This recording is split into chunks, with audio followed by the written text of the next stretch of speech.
बिस्मिल्लाहिर्रहमानिर्रहीम। अस्सलाम वालेकुम students, welcome back to my channel all about maths with Sahar. आज की वीडियो क्लास 7 के लिए है। चैप्टर 2 है रैशनल नंबर्स, एक्सरसाइज 2B है। क्वेश्चन हम इसका 6 करने लगे। अगर आपको इसके रिमेनिंग क्वेश्चन चाहिए तो डिस्क्रिप्शन में जाएं, वहाँ पे मैंने लिंक ऐड कर दिया हुआ है इसकी प्लेलिस्ट का, जिसमें आपको सारे क्वेश्चन मिल जाएंगे और साथ ही साथ ना 2A भी मिल जाएगी। Arrange the given rational numbers in ascending order. तो असेंडिंग ऑर्डर में ना हमने इस रैशनल नंबर्स को कन्वर्ट करना है, जिसमें इंटीजर्स भी हैं और पॉजिटिव इंटीजर भी हैं, नेगेटिव इंटीजर्स भी हैं। ठीक है, तो सबसे पहले ना आप असेंडिंग का कॉन्सेप्ट समझें। अगर हम स्टेयर्स यानी कि जो सीढ़ियाँ होती हैं वो ऊपर जाते हैं, तो पहले आप फर्स्ट स्टेप रखते हैं ना, मीन्स के फर्स्ट से सेकंड से फिर third and fourth and so on आप जाते जाते हैं, यानी कि आप डाउन से जाते हैं अप की तरफ, नीचे से ऊपर की तरफ जाना, छोटे से बड़े की तरफ जाना असेंडिंग कहलाता है। ठीक है, तो सबसे पहले हमारे पास यहाँ पे ना इसको करने के दो मेथड है। फर्स्ट मेथड ये है कि आप सिंपल क्या करें, हर एक को लें, हर एक को लेते हुए डिवाइड करते जाएं।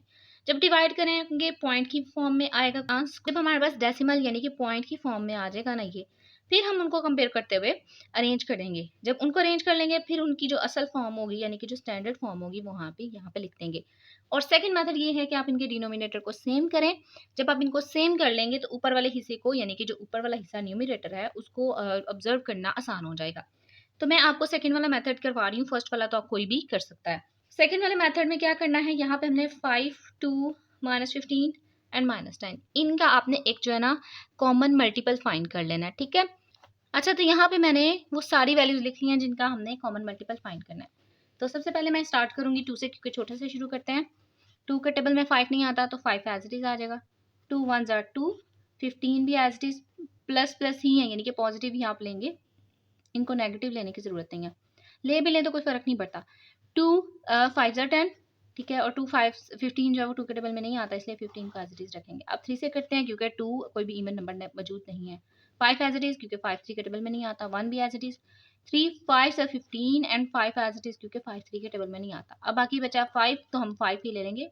यहाँ पे आएगा 1, 5 1 ज़ा 5, 1 एज इट इज, 5 1 ज़ा 5, 5 1 ज़ा 5। ठीक है, तो 2 मल्टीप्लाई बाय 3 मल्टीप्लाई बाय 5, 2 3 ज़ा 6 और 6 5 ज़ा 30, मतलब 30 ऐसा कॉमन मल्टीपल है इन सब वैल्यूज का। तो मैं यहाँ पे क्या करूँगी, हर एक ना फ्रैक्शन में 30 बनाने की कोशिश करूँगी। सो यहाँ पे हम आप आ गए अपने फ्रैक्शन में यानी कि अपने रैशनल फॉर्म में। तो सबसे पहले हम क्या करेंगे, इन हर एक फ्रैक्शन को ना नीचे डिनोमिनेटर में 30 बनाने की कोशिश करेंगे। 5 का टेबल में कहाँ तक पढ़ूँ कि 30 आए, 6 तक। तो जो चीज़ मुझे नीचे करनी है वो ऊपर भी करनी है, क्योंकि ये सारी टर्म्स सेपरेट सेपरेट हैं। अब 2 का टेबल में कहाँ तक पढ़ूँ कि हमारे पास जो है वो 30 आए। ऑब्वियसली हम 15 से मल्टीप्लाई करेंगे, जो मुझे नीचे काम करना है वो ऊपर भी करेंगे। 15 को मैं किससे मल्टीप्लाई करूँगी, माइनस के साथ में, कि हमारे पास 30 आए, ऑब्वियसली 2 से, और ऊपर भी कर देंगे सेम -3 -10। 10 को मैं किससे मल्टीप्लाई करूँगी, हमारे पास 30 आए 3 के साथ। तो इन सारी वैल्यूज को मैं यहाँ पे सोल्व कर लेती हूँ। 2 6 ज़ा 12, 5 6 ज़ा 30, -15 बाय 30, माइनस को ऊपर ले जाऊंगी मैं, क्योंकि हमें डिनोमिनेटर जो है ना वो क्या चाहिए, बिल्कुल क्लियर चाहिए, पॉजिटिव चाहिए। ठीक है, तो मैंने यहाँ पे सबको सॉल्व करके लिख लिया। ये पहले से नेगेटिव ऊपर था, अब इसको ऊपर ले गई। 2 8 ज़ा 16 और 15 और 2 को किया तो 30, माइनस माइनस एग्जैक्टली प्लस आ जाता है। 3 3 ज़ा 9 एंड 10 और 3 को हमने किया तो 30 आ गया। अब देखें, डिनोमिनेटर जब हमारे पास सेम हो जाते हैं ना, तो फिर ऊपर वाले को सॉल्व करना, कंपेयर करना आसान हो जाता है। तो अब हमने देखना है हमारे पास क्या क्या चीज़ें हैं। 12 -15 -16 एंड 9, तो हमें पता है कि असेंडिंग में छोटे से बड़े की तरफ जाते हैं।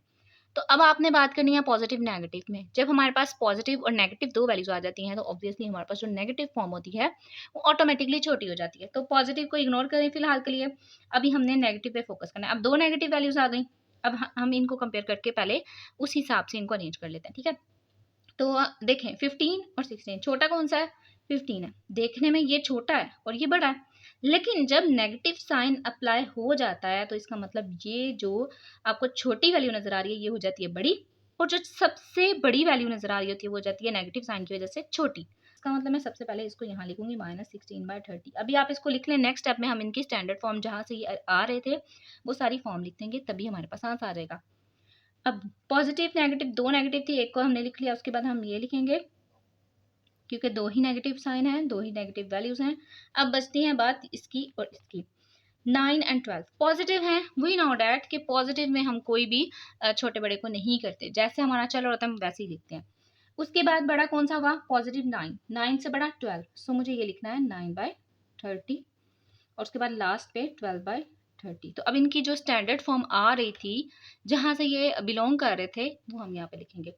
तो 16 कहाँ से बिलोंग कर रहा था, 16 जो है वो तीसरे नंबर पे है, तो तीसरे नंबर पे हमारे पास है 8/-15, -15/30 किससे बिलोंग कर रहा था, दूसरे नंबर से, ठीक है, ये देखें दूसरे नंबर से आ रहा था -1/2।